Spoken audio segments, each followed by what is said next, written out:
안녕하세요. 저는 오남매를 키우고 있는 아빠입니다. 요즘 세상에 애가 다섯이라고 하면 다들 눈을 동그랗게 뜨고 놀라기 바쁘죠. 저 역시 제가 오남매를 키우는 아빠로 살 줄은 상상도 못했는데 사람 일이라는 게 한치 앞을 모르니 재미있는 거죠. 그간 많은 사연들을 접해봤었지만 아마 저처럼 허무맹랑하고 절망스러운 사연이 또 있을까 싶습니다. 아내는 제가 첫눈에 반했던 첫사랑이었어요. 보자마자 어찌나 웃는 모습이 아름답던지 아무 생각이 나지 않고 멍해졌습니다. 처음으로 누군가를 절실하게 원해봤고 그리워해봤던 순간이었죠. 저 사람이 아니면 정말 안 될 것 같다는 생각 때문에 저는 아내의 마음을 얻으려 많은 노력을 했었습니다.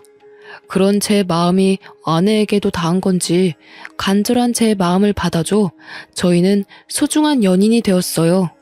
아내와의 연애는 그저 황홀했고 행복했습니다. 이상형의 첫사랑이던 아내와의 1분 1초는 말할 것도 없었죠. 그렇다고 또 저만 과하게 사랑한 건 또 아닙니다. 아내 역시 저 못지않게 제게 많은 사랑을 주었고 저희는 남부러울 것 하나 없이 행복한 나날을 보냈어요.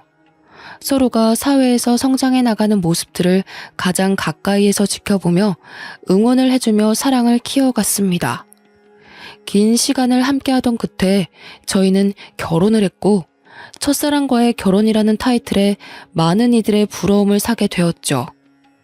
긴 연애 끝에 한 결혼이었음에도 결혼 후 달라진 건 없었습니다. 여전히 아내를 보면 설레는 마음이 있었고 이 사람이 내 아내라는 게 믿기지 않을 정도로 참 좋았죠.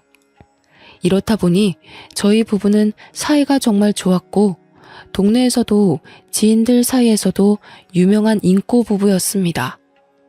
결혼 후 바로 아이가 생겼고 그 바람에 아내는 퇴사를 결정한 후 집에서 살림과 육아를 맡아줬어요. 분명 답답하고 힘들 법도 한데 제 아내는 오히려 밖에서 온종일 일하는 저를 더 걱정해줬고 많이도 챙겨줬습니다. 그 어린아이를 키우며 버겁고 힘들 텐데 단 한 번도 저녁 밥상을 대충 차려준 적이 없었죠. 그뿐 아니라 아침에도 손수 따뜻한 밥상을 차려주는 아내였습니다. 엄마로서도 아내로서도 100점이던 사람이었죠. 이런 아내와 토끼 같은 자식을 두고 있으니 솔직히 세상 부러울 게 없었어요. 저를 살아가게 하는 원동력이 바로 제 가족들이었죠. 문제 아닌 문제는 사이가 너무 좋아서 그런지 연달아 쭉 아이를 낳게 되었고 결국 5남매의 부모가 되었다는 겁니다. 저희 부부 모두가 아이를 좋아하고 원했기에 3명 정도를 낳을 생각이긴 했어요. 그러나 이렇게 5남매를 키우게 될 줄은 상상도 못했습니다. 사이도 좋았던 부부가 5남매를 키운다고 하니 주변에서는 엄청난 이슈였고 또 저희 부부를 대단하게 여겨주시더라고요. 요즘 아이 1명 키우는 것도 벅찬 세상에 5을 어떻게 키우냐며 대단하다고 말이죠. 저희 부부가 5남매를 낳고도 걱정 없이 살 수 있었던 건 솔직히 제가 버는 돈으로 충분히 여유 있게 살 수 있었고 아내가 집에서 해주는 살림과 육아 덕분에 가능했습니다. 아내도 저도 각자 맡은 일에 최선을 다했기에 5남매를 키우는 건 솔직히 큰 문제로 다가오지 않았죠. 사실 아내에게 미안한 부분들도 많았습니다. 사업가로 승승장구하면서 가장으로서 역할을 다하느라 애들 곁에 늘 있어주는 아빠가 아니라서 가슴 한켠에는 늘 미안함이 있었죠. 그런 저를 보며 아내는 늘 말해줬습니다. 여보, 요즘 왜 자꾸 말끝마다 미안하다는 말을 하고 그래? 진심으로 미안해서 그렇지. 5남매 키우는 것도 벅찰 텐데 힘든 내색 한 번을 안 하고 군말 없이 살림에 육아에 다 해주니까. 여보, 그렇게 따지면 당신도 쉴 수 있으면서도 안 쉬고 우리 5남매 안 굶기려고 휴무도 없이 일하잖아. 그냥 그렇게 생각해봐. 나도 여보도 각자 역할에 최선을 다하는 거라고 생각해봐봐. 비교하는 건 아니지만 다른 집 아내들 보면 독방 육아에 모내해서 힘들다고 하는데 당신은 어쩜 그런 게 없냐? 정말 고마워 여보. 에이, 솔직히 오남매 나까지 먹여 살리려고 노력하는 무거운 당신 어깨만큼 힘들까? 나야 뭐 애들 보고 집에서 살림하는 게 전부인데 뭐. 당신이야말로 늘 고마워. 아내는 정말 외모만큼이나 마음씨도 훌륭했습니다. 이런 아내가 있으니 제가 더 열심히 할 수밖에 없었죠. 그렇게 아내와도 결혼 18년 차가 되었고 이맘때쯤 사업이 더 바빠져서 아내와 소통을 자주 못했습니다. 밤낮 없이 밀려오는 일들을 해결하는 게 꽤 힘들었어요. 이전에는 아무리 바빠도 아내랑 연락할 시간은 있었고 저녁에 잠깐이라도 집에 가서 밥 먹으며 가족들과 시간을 보내고 다시 나와서 일을 했는데 이제는 그럴 수도 없었습니다. 전국을 돌아다니는 일이 자꾸만 생겼고 마음이 쓰였죠. 아무래도 아내에게 아이들 전부를 맡겨두고 제가 자꾸 밖으로 도는 기분이 들었거든요. 아내는 괜찮다며 일이 바쁜 건 좋은 거라고 해줬지만 점점 지쳐가는 아내의 얼굴이 보였습니다. 저 없이 오남매와 사는 게 당연히 힘들 걸 알지만 변해가는 아내의 모습은 왠지 낯설고 생소했어요. 여보, 나야. 연락이 너무 늦었지? 미안해. 밥은 먹은 거야? 애들은 자? 응, 먹었고 다 재웠어. 정말 힘들었겠다. 미안해. 요즘 왜 이렇게 출장 갈 일이 생기는지 모르겠네. 애들은 별일 없지?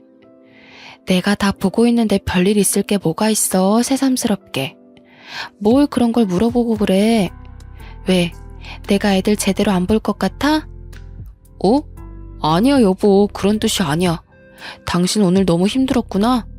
끊을 테니까 얼른 쉬어. 내일 보자. 왜? 내가 예민한 것 같아? 할 말 있으면 똑바로 말을 해. 사람 짜증나게 하지 말고. 아니야 여보, 그런 거 아니라 요즘 나 바빠지고 나서 당신이 너무 힘든 게 느껴져서 마음이 불편해. 그냥 힘들면 힘들다고 말해줘 여보. 가정부나 시터를 고용하던가 뭔가 방법을 찾아보게. 내 살림은 내가 한다고 했지. 그리고 내 새끼들을 왜 남한테 맡겨? 내가 알아서 한다는데 왜 그러냐고. 왜? 그래 알겠어 여보. 오늘은 우선 쉬고 내일 얘기하자. 한 번만 더 그딴 소리 해봐. 가만 안 둘 거야. 아내는 확실히 변했습니다. 아무리 화나는 일이 있어도 절대 소리치는 성격이 아니었는데 이때쯤은 조금만 뜻이 달라져도 막 소리를 지르며 사람을 당황시켰죠. 이런 아내의 달라진 모습이 화가 나는 게 아니라 너무 미안했습니다. 오죽 힘들었으면 18년 만에 처음으로 저런 모습을 보일까 싶었거든요. 이런 아내의 변화는 그저 제 마음을 아프게 할 뿐이었고 어떻게든 가정에 소홀하지 말자는 생각을 했습니다. 그래서 저는 그 바쁜 와중에도 무조건 지방에 갔다 와도 집으로 돌아왔고 집에서 보내는 시간을 많이 만들려고 노력했어요. 아무래도 제가 집에 있으면 오남매가 아내를 귀찮게 하지 않으니 쉴 수 있었죠. 전 아내에게 그런 쉼의 시간을 주고 싶었고 제 마음이 닿은 건지는 모르겠지만 제가 집에 있으면 아내는 늘 안방에 들어가 침대에 누워버렸습니다. 그런 모습에 내심 서운할 때도 있었지만 얼마나 지치면 그럴까 싶어서 아무 말도 하지 않았어요. 18년차 부부라고 하기에는 저희 부부는 아직도 서로 조심하는 부분들이 많았습니다. 18년차가 되면 어느 정도 서로 편해지기도 하고 각자 사생활을 존중해주는 부부들이 많지만 저희는 그렇지 않았죠. 그래서 주위에서 이런 말도 많이 들었습니다. 첫사랑과 결혼하면 18년이 지나도 설레냐는 둥, 여전히 아내가 그렇게 좋냐는 둥 말이죠. 그런데 꼭 첫사랑과 결혼해서 그런 것 같지는 않고 제가 아내를 위하는 마음이 크다 보니 조심스러웠고 그런 제 마음을 아내도 따라줘서 가능했던 것 같습니다. 어떤 문제도 없이 평탄하게 달려온 결혼 생활은 갑작스럽게 금이 가기 시작했어요. 아내가 이상하게 점점 집안일에 소홀해지는 게 느껴졌죠. 처음에는 대수롭지 않게 여겼습니다.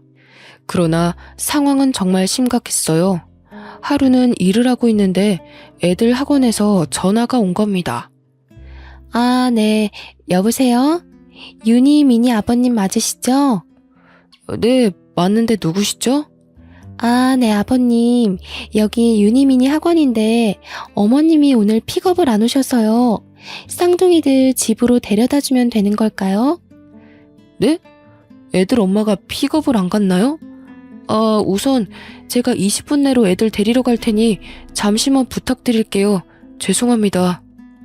오남매를 키우며 단 한 번도 이런 일은 없었습니다. 심지어 아내가 몸져 누워도 아이들 픽업은 꼭 본인이 고집해서 했던 일이죠. 애들이 어느 정도 컸기 때문에 집 앞에 내려줘도 충분히 찾아올 수 있었지만 이건 아내가 강하게 고집하던 부분이라 저 역시 그걸 따라줬었습니다.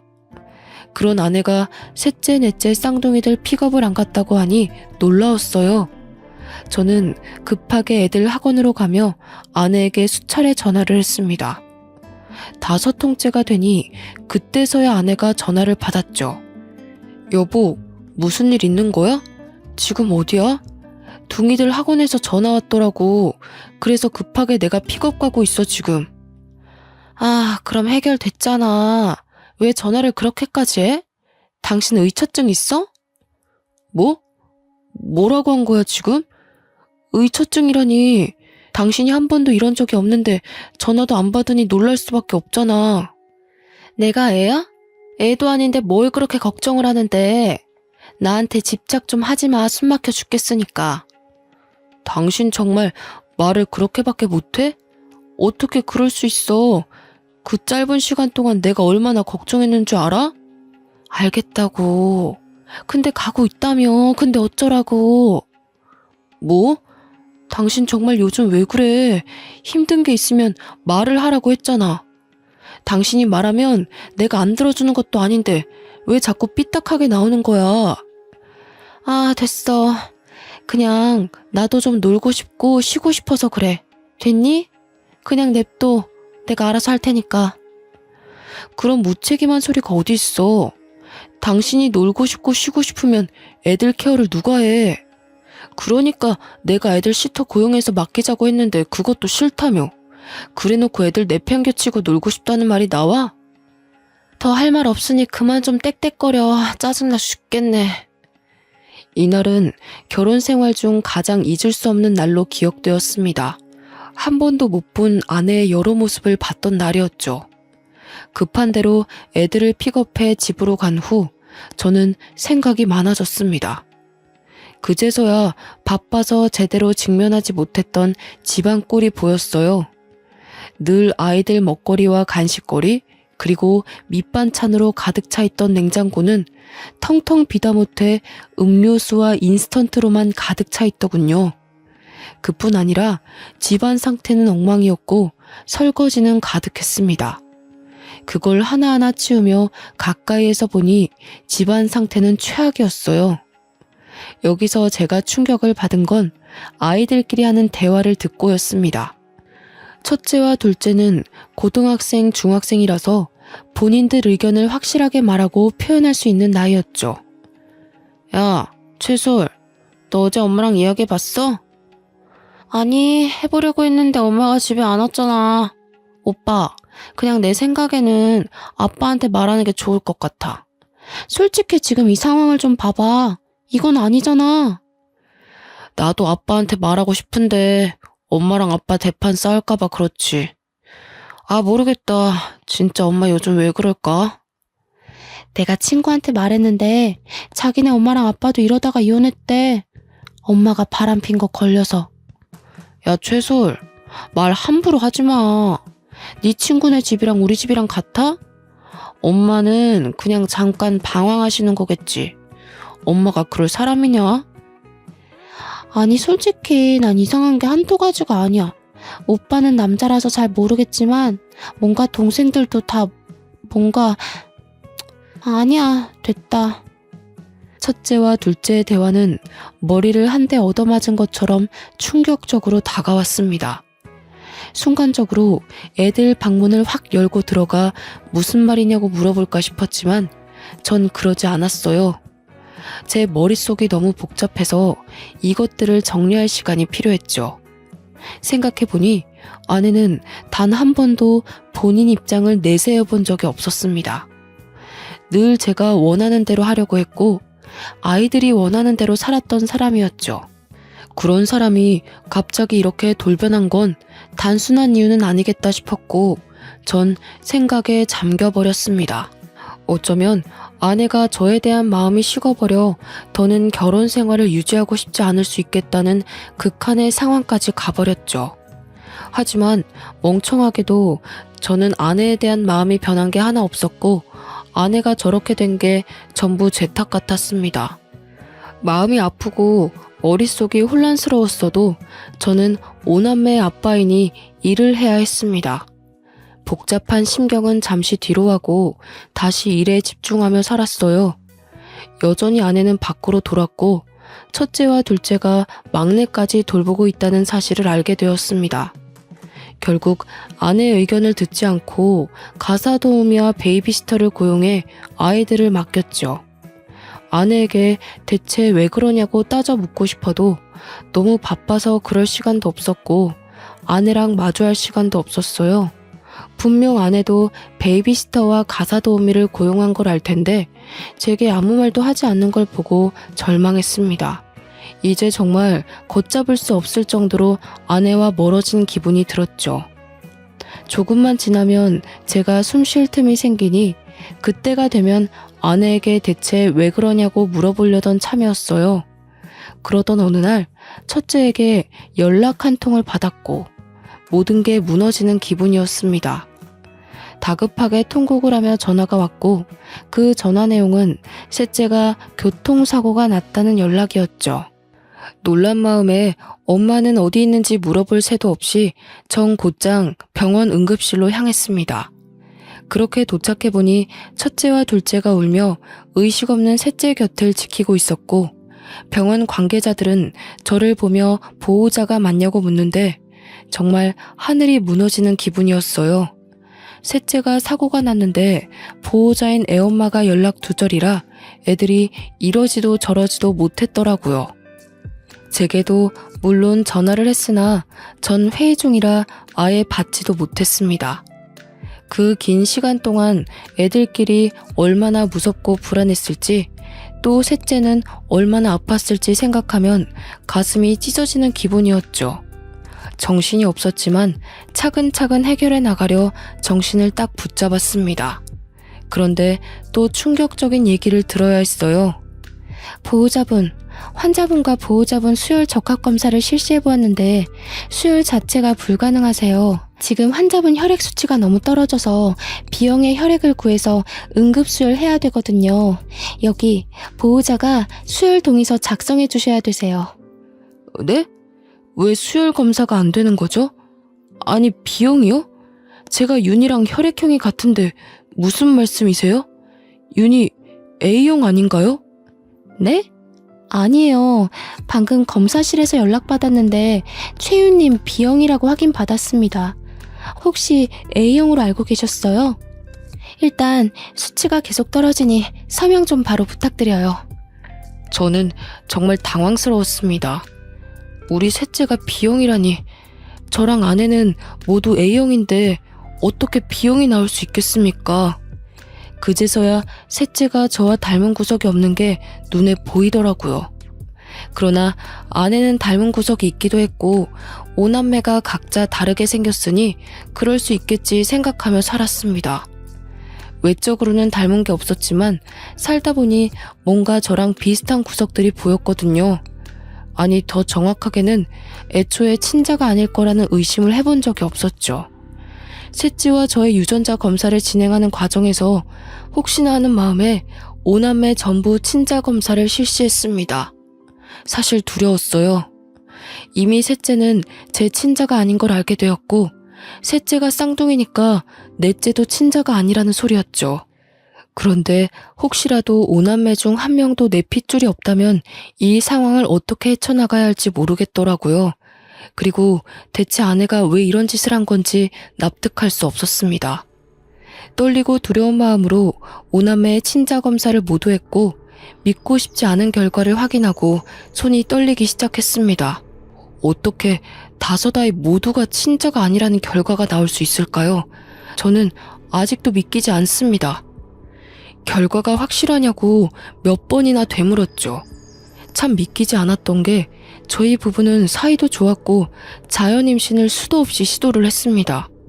그렇기에 오남매를 무리 없이 낳아서 키울 수 있던 건데 친자가 아니라뇨. 여태 자연 임신을 시도했던 건 대체 뭔가 싶었고 저는 혼란 속에 비뇨기과로 향했습니다. 말을 꺼내기도 어이가 없고 수치스러웠지만 정확히 알아야 했어요. 그러자 의사는 제게 놀라운 말을 해줬죠. 최준호 씨, 혹시 모르셨던 건가요? 네? 제가 뭐를 몰라요? 그냥 말씀해 주세요. 아니, 최준호 씨 무정자증이신데 5남매를 키우신다고요? 그럴 수가 없거든요. 네? 제가 무정자증이라고요? 그럼 자연임신을 수차례 시도했어도 애초에 불가능이었다는 거죠? 그렇죠.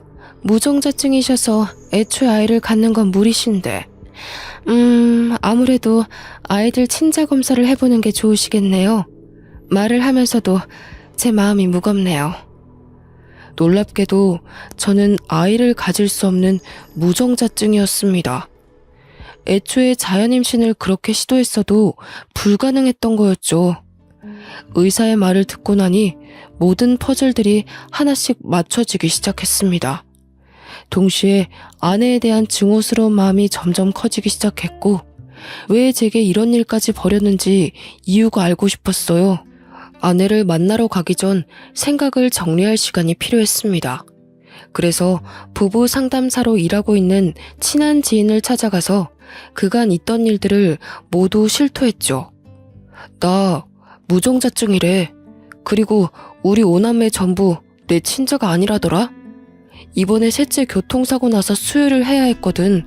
그래서 내 피 주려고 병원에 말했더니 친아빠가 맞냐고 하더라. 혈액형이 다르다고. 참, 뭐야?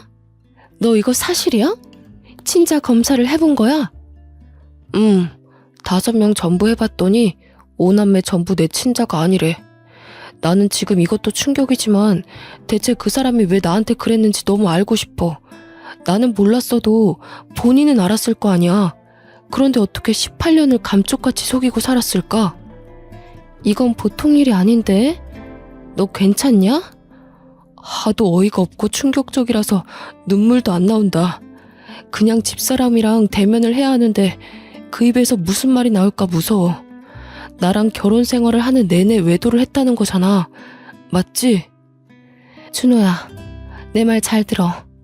우선 너 정신 똑바로 차려야 해. 알겠지? 집사람 분명히 불륜이니까 증거 똑바로 잡아야 해. 열받고 감정이 격해지겠지만 결국 이성 찾고 증거를 찾는 게 준호 네가 이길 수 있는 방법이고 복수할 수 있는 방법이야. 어떻게 증거를 찾아야 할지도 모르겠어. 그냥 머릿속이 백지처럼 새하얘. 내가 아는 탐정이 있거든? 내 지인인데 정말 합법적으로 증거 잘 찾아주니까 그쪽 도움 받아봐. 내가 말해둘게. 알겠지?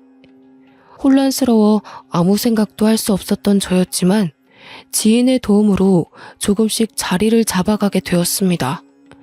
아내에게 왜 그랬냐고 당장이라도 따져묻고 싶었지만 지인과 대화를 해보니 증거를 찾는 게 우선이라는 생각이 들었죠. 그래서 열받고 분하지만 증거를 찾을 때까지는 입을 다물고 있기로 했어요. 솔직히 많은 생각이 들었습니다. 5남매 모두 아빠가 다른 건지 아니면 다 같은 아빠인 건지 이것조차 알 수 없는 상황이니 미치고 팔짝 뛸 노릇이었죠. 그렇게 하루하루를 애타며 그 결과를 기다렸고 드디어 아내의 화려한 비밀을 알게 되었습니다. 아마 제 사연을 읽는 분들도 많이 놀라실 텐데 차분히 말해볼게요. 아내에게 상간남은 총 4명이었습니다. 여기서 멈추지 않았던 충격은 이 4명의 상간남들이 전부 저희 집 맞은편 아파트에 살고 있었죠. 결국 애 5을 키우는 애엄마가 한 동네에서 5살림을 하고 있었다는 말인데 전 정말 쓰러질 뻔했습니다. 얼마나 간이 크면 어떻게 이런 짓까지 할 수 있었을까요? 더군다나 애들과 같이 사는 이 동네에서 그러고 싶었을까요? 증거를 찾아다 주신 탐정이 제게 이런 말을 했습니다. 제가 탐정일 10여 년 동안 하면서 이렇게 미친 여자는 처음 봅니다. 애엄마가 집 앞에서 5살림을 차린 건 진짜 처음 봐서 제가 며칠 내내 주의 깊게 본 거였거든요. 제가 착각했을까 봐요. 정말 5살림 맞나요? 증거를 받긴 했는데 아니 상식적으로 믿기지가 않아서요. 별꼴 다 보는 저도 황당한데 얼마나 놀라셨겠어요. 다른 거 다 필요 없고 얼른 이 증거로 상간남 소송 싹 다 해버리고 이혼하세요. 저 여자는 고쳤을 것도 없어 보입니다. 본인의 일이 저렇게 불륜 저지르는 사람들 증거를 찾아주는 일이지만 이런 수준은 처음 봤다며 많이 놀라더군요. 그 놀라는 모습을 보고 있자니 제가 더 마음이 불편했습니다. 탐정이 힘들게 찾아준 4명의 상간남 머리카락을 저희 자식들과 친자 검사를 실시했습니다. 어이가 없어서 말이 나오지도 않았어요. 이 상간남들이 전부 우리 5남매 친부들인데 하나같이 모두 화려하더군요. 첫째 아들의 친부는 우리 집 앞집에 살고 있던 노총각이었죠. 앞집에 사는 사람이라 한두 번 마주친 게 아니라 더 소름 끼쳤습니다.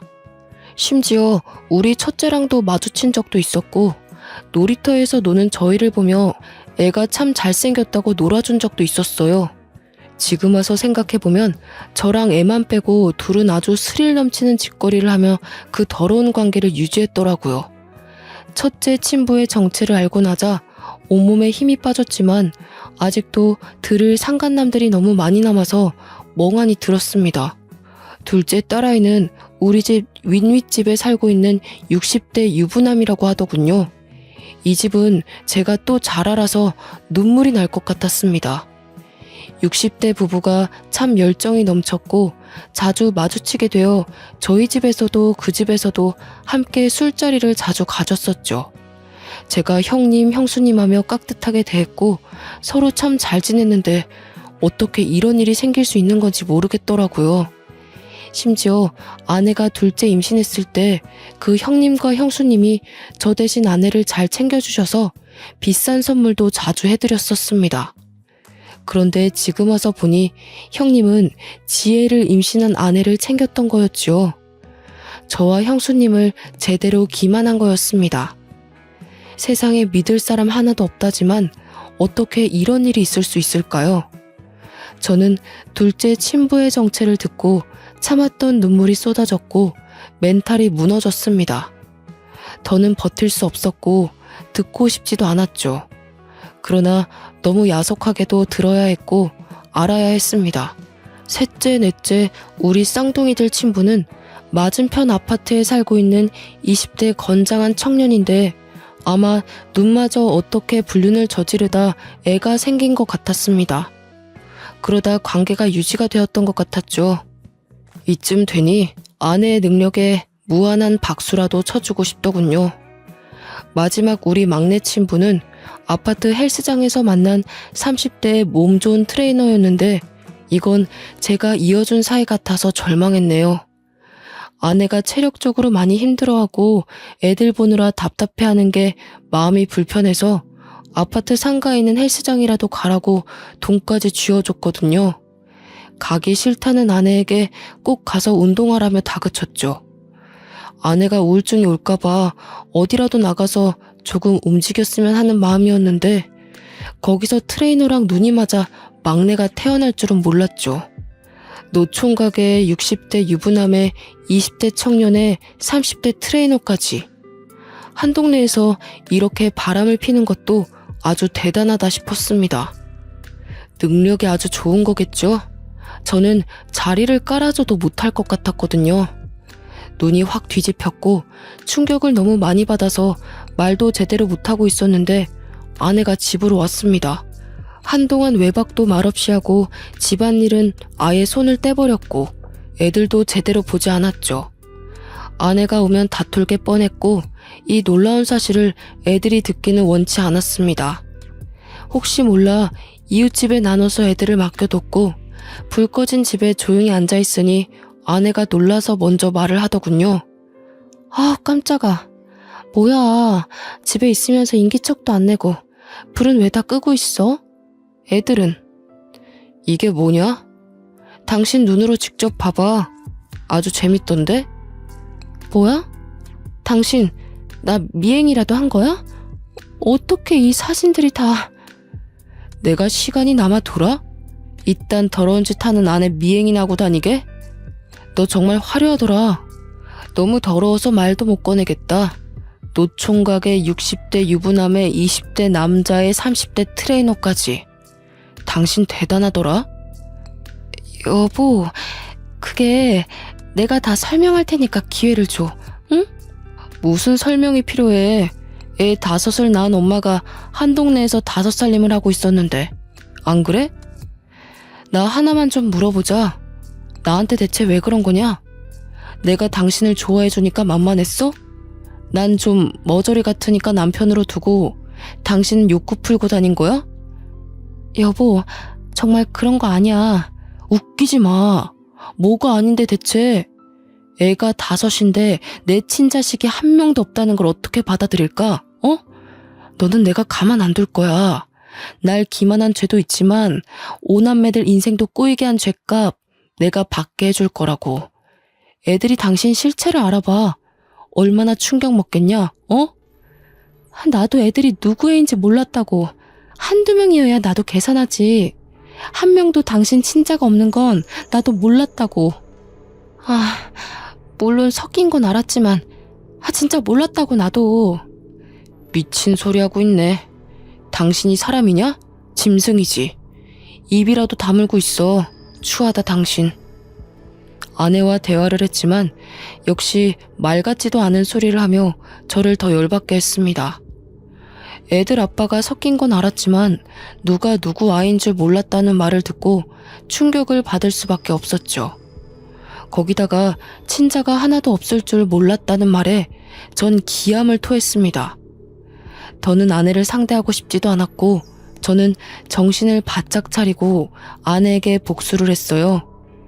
저렇게 개념 없는 아내에게도 약점이란 게 있었습니다. 바로 교수인 장인과 교감인 장모였죠.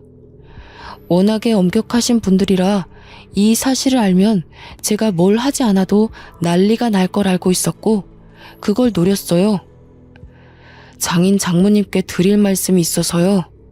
거두절미하고 이 사진들 좀 보세요. 자네 지금 이게 뭐 하는 겐가? 갑자기 찾아와서 무슨 이런 흉측한 사진들을. 이거 지금 우리 아영이가 맞나? 어? 바른 대로 말해보게. 네, 맞습니다.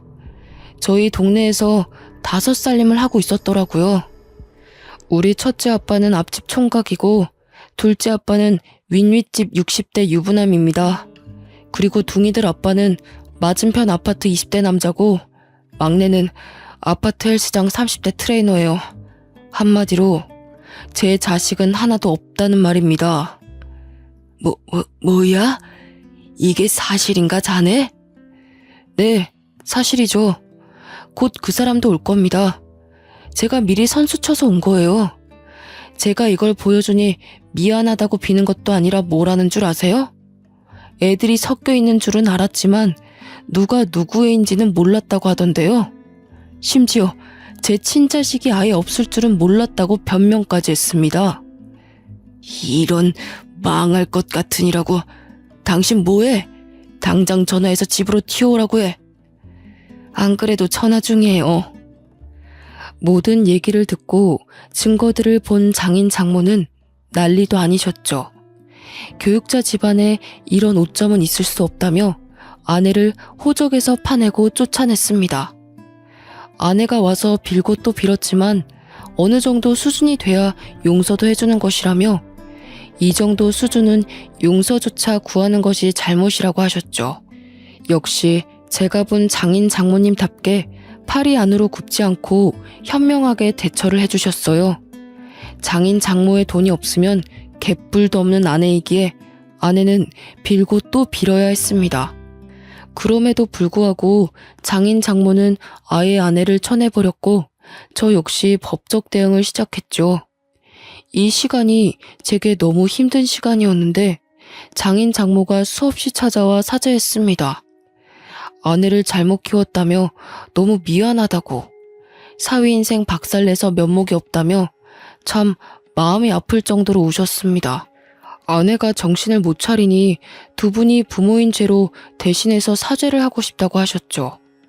사실 두 분 잘못이 뭐가 있겠습니까? 저 역시 두 분께는 악감정은 없었기에 그만하셔도 괜찮다고 늘 말을 했습니다. 아내와 법적으로 다투던 것들이 이혼뿐 아니라 많고 다양한 상간남 소송을 전부 하고 있었고 양육권 문제도 있었죠. 사실 제 친자는 하나도 없는 우리 오남매는 아내가 키우는 게 맞긴 합니다. 그러나 저런 능력도 없는 아내에게 오남매를 보내고 싶지 않았어요. 애들 미래가 어떻게 될지 뻔히 보였습니다. 거기다 아무렴 키운 정이 있고 내 새끼들로 여태 키웠는데 친자가 아니라고 해도 도저히 오남매를 버릴 수는 없었습니다. 그래서 제가 오남매를 키우기로 했고 법정에서도 경제적 능력이 있는 제 손을 들어줬습니다. 여기서 오남매의 의견도 물어봤는데 어느 정도 사실을 알게 된 오남매 모두가 저와 함께 살고 싶다고 의견을 냈죠. 긴 싸움 끝에 아내에겐 위자료를 받고 이혼을 끝냈고 상간남 소송도 전부 승소해 위자료를 아주 두둑하게 챙겼습니다. 우픈 얘기지만 상간남이 많으니 위자료만 해도 억소리가 나더군요. 거기다 아내는 제게 오남매 양육비를 매달 줘야 했기에 막막할 겁니다. 경력 단절에 능력 부족인 아내가 무슨 일을 할 수 있을까요? 큰 사건을 겪었고 슬픈 진실을 알게 되었던 저와 오남매는 오히려 이전보다 더 돈독해졌습니다. 누구 자식들인지 충격이 컸을 텐데 더 씩씩하게 지내줘서 참 고마운 거 있죠? 아내와 살았던 기억을 전부 잊어내고 싶었고 5살림이나 차린 그 동네에서 오남매와 살기 싫었기에 저희는 기회 삼아 더 좋은 집으로 이사를 했어요. 이사 후 이모님들 도움을 받아서 살림과 아이들 양육을 하고 있지만 또 큰애들이 동생들을 잘 돌봐주기도 해서 저는 걱정 없이 돈을 벌고 있습니다. 그리고 끝까지 사죄하시던 장인 장모님이 아내는 버렸지만 오남매와 저를 놓지는 못하셨어요. 제가 일이 바쁜 것도 알고 오남매를 엄마 없이 키우려면 얼마나 신경을 많이 써야 하는지 아셨기에 따뜻한 손길을 내밀어 주셨습니다. 간혹 이모님들이 사정이 있거나 하면 두 분이 오셔서 오남매를 봐주시기도 하고 오남매 각자에게 통장도 지어주시고 노력을 많이 하고 계세요. 처음에는 아예 연을 끊어버리고 싶었으나 두 분에게는 애틋한 손주들이라 그럴 권리는 없다고 판단해서 아내와 절대 접촉하지 않는 조건으로 허락을 했습니다. 이렇게 오남매와 새로운 터에 자리를 잡고 다시 여유가 생기니 문득 전처가 어떻게 지내는지 궁금하더군요. 그런데 아내의 소식을 윗윗집에 살던 형수님께 들었습니다. 제가 상간남 소송을 하면서 유부남이었던 둘째 친분에도 풍비박산이 났거든요. 형수님과 함께 서로 울면서 참 고통을 겪어냈었는데 1년이 지나고 전화 한 통이 왔었죠. 잘 지내고 있지? 애들도 괜찮고? 너도 괜찮은 거지? 네, 저희는 이제 안정을 되찾았어요. 그나저나 형수님은 괜찮으세요? 나는 거기 싹 정리하고 이혼하고 위자료 두둑하게 챙겨서 공기 좋은 곳에서 조용히 살고 있어. 다음에 애들 데리고 놀러와. 쉬고 싶을 때. 잘하셨어요. 너무 충격받으셨을 텐데 형수님도 마음 놓고 편하게 사세요. 다음에 꼭 놀러 갈 테니까 그때까지 건강하셔야 해요. 참, 애들 엄마 소식 들었거든. 여기 살림 차린 상간남들 전부 버렸다고 하더라. 상간남 소송하면서 직장에 소문나서 잘린 사람도 있었고 우리처럼 이혼한 집도 있고 뭐 그래서 그런지 하나같이 다 버렸다고 하더라고. 아, 그래요? 그거 참 잘 됐네요. 쌤통이네요. 더 쌤통은 친정에서도 버림받았잖아. 그래서 지금 오갈 곳도 없고 돈도 없어서 숙식 제공해주는 식당에서 설거지하고 뭐 그런가 봐. 5살림하며 화려하게 살던 게 아주 꼴 좋더라. 우연히 들은 전처의 소식은 한편으로는 불쌍하면서도 쌤통이었습니다. 그러게 조용히 잘 살지 왜 그렇게 무모한 짓을 해서 팔자에도 없는 고생을 하며 살까 싶었죠. 저는 지금도 앞으로도 5남매만을 위해 살 겁니다. 주변에서는 그렇게까지 왜 책임을 지냐고 하지만 누가 뭐라고 해도 제 자식들이거든요. 제 사연을 끝까지 봐주신 분들도 왜 친자가 아닌데 키우냐는 말보다는 5남매와 제 앞날을 응원해 주시길 바랄게요. 긴 사연 들어주셔 감사드리고 돌다리도 두들겨 보고 건너자고요 우리.